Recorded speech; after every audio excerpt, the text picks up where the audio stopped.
administration has done that with 300 or 400 dams, which are our answer to the big dams. Ways in which decentralized interventions, both for the use of energy and for the production of energy, for the use of water and for the production of water, different kinds of cropping systems, are ways in which you can reduce these pressures a great deal. So it's not, it would be too simplistic to say that all these things are amenable to technological solutions. Of course not. There's the whole politics behind it. And one has to recognize that politics is such that when you talk about transboundary, automatically you think of India and Pakistan, or Laos and China and so on. But within countries, there are virtually sovereign states where it's virtually impossible to be able to take water from one region to another. Inter-basin transfers are some of the hardest things to do, even within a country. And they imply not only huge costs, ecological costs, economic costs, social costs, movement of invasive species, diseases, 100 million things, which all add up to billions of dollars in many cases. In fact, that is the reason that Ganesh and I ran into each other, because the government of India almost exactly every 40 years wakes up and says, what? We got floods here, we got drought there, why don't we connect them up? And the last time they did that, we set up a major civil society committee to question that and to look at it in detail. And he and I were members of that. And so we got to know a great deal about what are the issues, what are the environmental flows needed, what are the kinds of impacts that movement have. I just need 2 minutes to give you a horrendous story. When I show it, the slides, I usually warn the audience that the following images are going to be extremely disturbing, and if you can't handle it, please close your eyes. And this is what I call the McKinsey solutions to development. McKinsey, of course, as you know, is a consultancy firm, and it came along to India at the invitation, no doubt, of our leaders who think trickle-down still works, and produced a report saying that there are industrial corridors which will completely change the growth pattern of India if you basically put roads and fast trains and cities along these corridors. And which was the first one? The first corridor was called the DMIC, the Delhi Mumbai Industrial Corridor. And they had a report that thick, terrifically convincing, because the government of India has bought it from stock and barrel. And so indeed has the Japanese government, which is about to put in $300 or $400 billion into this venture. And what is the idea? The idea is that you're going to build 10 cities, 10 urban conglomerations between Delhi and Mumbai, which will be connected up with high-speed networks. And of course, the report says it will create 100 million jobs. But for whom? For 100 million people brought in from the eastern part of India. Now, if you're going to create jobs for people, why don't you take the jobs to them instead of moving, the largest migration in history to these jobs? But what is worse is that on one page you have this beautiful map, colored map of this corridor, and on the next page you have a satellite imagery of the groundwater availability. And the two coincide exactly. Where there's no groundwater is where the corridor is. You're going to put in 100 million people in some of the worst deserts in the world, in the Thar Desert, basically, in parts of Gujarat and Rajasthan which have no water. And then, of course, glibly, McKinsey says, there will be a problem with water, but this will be solved by bringing it in from somewhere else. Now, we don't need transboundary problems. We're doing it to ourselves. I just wanted to put this on the table that it's a mindset problem that we've got to deal with. It's all about trying to grab resources, whether they are your own or other people's, when you actually don't have to do that. Your consumption patterns, your production systems, of course, need to be changed also. But even if you were to try and satisfy your present systems, you can do so in a much less destructive.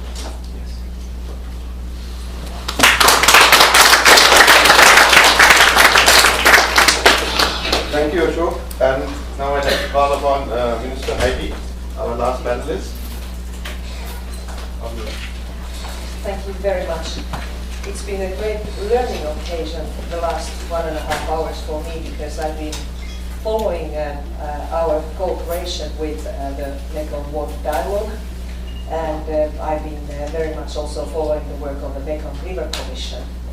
By the way, why do we need to evade daylight? Because I have a slight jet lag, and daylight, which would cost nothing and would perhaps spare a little bit of electricity, would be very good for my brain activity at the moment. So anyway, I've of course seen what Dr. Kosla has talked about in Europe. Spain is a country where inside the country tremendous struggles have been between different regions about water, about changing the course of rivers. And myself, my first environmental struggles in which I participated about 20 years ago were to defend one of the biggest rivers of Northern Europe, River Kemioki. It's still not resolved. The region with its, let's say, rather a small number of inhabitants, because that part of Europe is not very inhabited. It's still going on, and it's still not clear if reservoirs covering 240 square kilometers will be built, because the electricity companies really want this kind of power that they can use to balance nuclear energy and etc. But I know a little bit about river struggles, and I've been rowing along that river for kilometers and kilometers in order to try to save it. Now, why Finland has been so enthusiastic about supporting the water dialogue in the Mekong area is, first of all, that we believe that this is a great occasion for us to try to set up a transboundary process between peoples, not just governments. And now that I've been learning about what has been achieved since 2008, I am very much impressed by not only that people have been empowered and different parties have been brought to a common dialogue, but also that some institutional changes have been achieved. And whether it's about changing a national law, putting up a national institution, or signing an international agreement, etc., etc. So my congratulations for what you have been achieving. I was, of course, like everybody in this room, quite shaken by this statement by the Lao minister, which we saw in the documentary. And I believe that time has come really to see if people that are now concerned about the river could develop some kind of an alternative development model, like Dr. Kosla has described what people have done in India, and else everywhere people are thinking about alternative development models. And of course, when we learn that big dams are being built in Africa, in Southeast Asia, the question is there, for whom is that electricity going? Who is going to benefit? Who is going to benefit from all that? And I'm not sure that the governments are entirely aware that it might not be those most vulnerable people who need most support, who most lack electricity, access to light and cooking possibilities. So I believe that there is a reason to see that all the decisions on any great dams in any great rivers are taken with great caution. Now, obviously, I would like to ask you some questions, because I've been following all those impact assessments that have been conducted about, for instance, the greatest Lao dam called Sayapuri. And I can assure you that the whole Finnish development civil society community is very engaged in this issue, because many of them are active in those countries. And there have been panel discussions not long ago in Helsinki about the Sayapuri Dam. So I will be very happy to tell what we have been discussing here to my friends in Finland. Now, the question obviously is that the Lao government feels that, according to a newspaper article that I just I think this is Vientiane Times, is saying that it can be said today by the minister, if I'm not mistaken, that all valuable and legitimate concerns have been incorporated into the final design of the Xayaburi hydropower project by the Lao government's engineers. Pöyry, by the way, a Finnish-based consulting company which is not related to the foreign ministry. And CNR, I believe this is the French hydro company, Compagnie de Corps. Is it a hydropower company? I believe it is. Who have reputable expert and joint experience in the construction of hundreds of dams. Laos, therefore, would like to confirm that it will develop the Xayaburi project in full compliance with the experts' recommendations according to the schedule presented in our last presentation in July, and Laos will develop the project responsibly. So my question to you is, are you confident that this all has been done and that the risks have been prevented in a responsible way? I'm not the one who's going to give an answer to this question. I am prepared to see that the water river dialogue will be able to face this type of situations where governments are confident and that they feel that they have done everything. Then I believe more than ever that the people need to stand up and talk and ask still the very last questions to see that great risks are not taken and that responsibility is not avoided, and obviously it is a responsibility of every government to seek a reliable confident cooperation with its neighboring countries. We all know that such rivers are a great challenge for transboundary cooperation because the benefits and the risks are not equally shared. And this is the reason why we need to strengthen this type of transboundary processes ever more. And we must make sure that the civil society is a steady part of these developments. And so also we have to make sure that the scientific community has a possibility to give its views and that these views are discussed and taken seriously. So I have more questions than answers, but I'm very happy that the Finnish government has been able to support this process, which hopefully is going to strengthen and empower the local communities. And if there are any problems of related to cultural sensitivities, I think this is something that, of course, must be discussed. So thank you very much.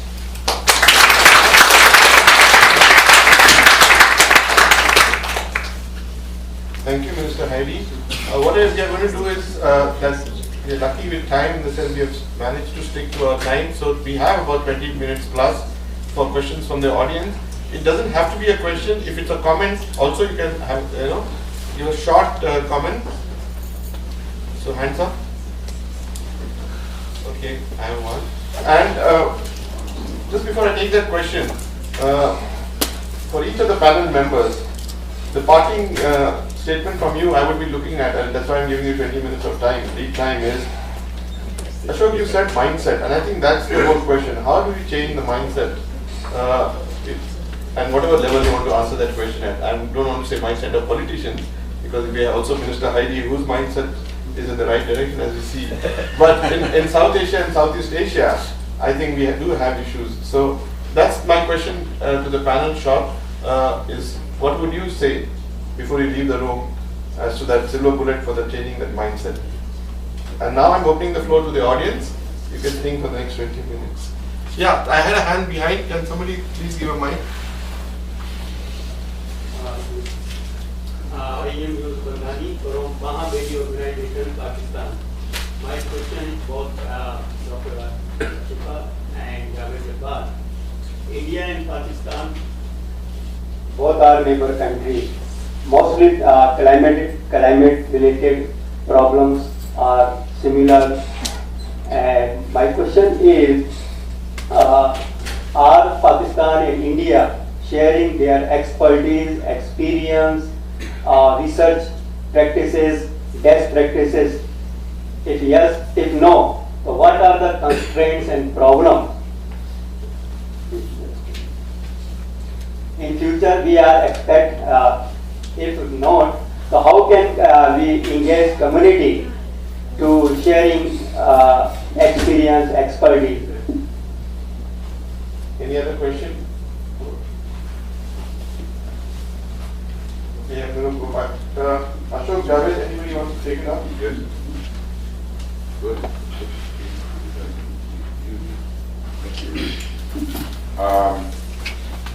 Not enough. Not enough. We could be doing a lot more.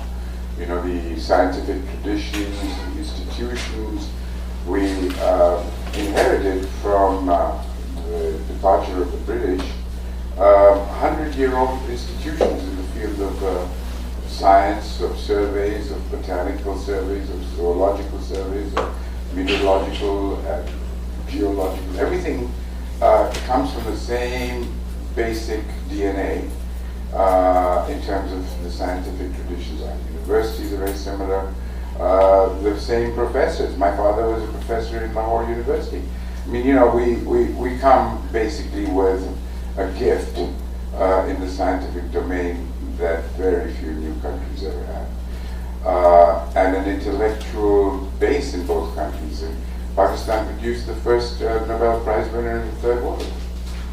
You know, we're talking about an area that really is very, very similar, if not identical in terms of both the context, climate, the resources, the rivers, and everything else, and the people.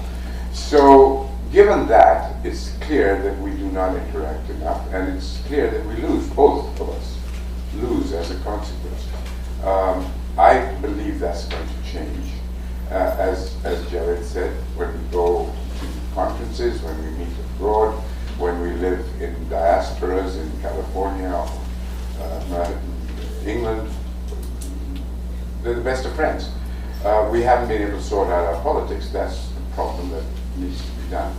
But the question of sharing expertise, knowledge, and of course the give and take of really high quality science is going to happen very soon, because we're all paying huge costs for that happening. So the answer to your question is we all have to work on this, and an example of that is Javed said right at the beginning of his speech. I was actually nominated for presidency of the IUCN by Pakistan, and I was supported more with a greater number of votes, because they got more members than the Indian votes.